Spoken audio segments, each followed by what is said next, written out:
معزز ناظرین، بخاری شریف کی حدیث مبارکہ ہے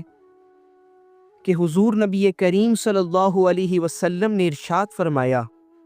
کہ قیامت کے دن میدان محشر میں لوگ حضرت نوح علیہ السلام سے کہیں گے، یا نوح انت اول الرسل الی اہل الارض، اے نوح آپ اس زمین پر اللہ کے سب سے پہلے رسول ہیں، وَسَمَّاكَ اللَّهُ عَبْدًا شَكُورًا، اور اللہ نے آپ کا نام شکر گزار بندہ رکھا ہے۔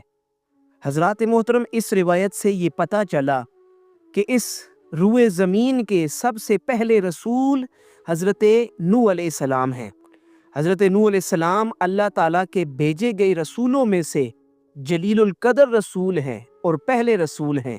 اور حضرت آدم علیہ السلام کی وفات کے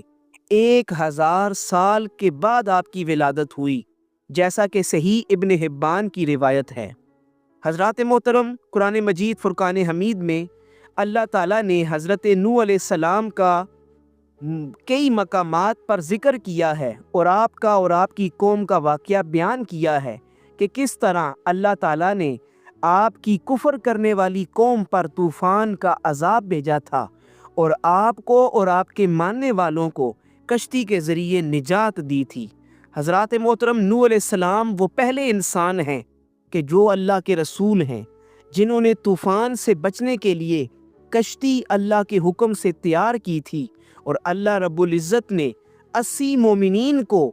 جو آپ کے ساتھ کشتی میں سوار تھے بچا لیا، اور ان کے علاوہ باقی تمام کافروں کو غرق کر دیا۔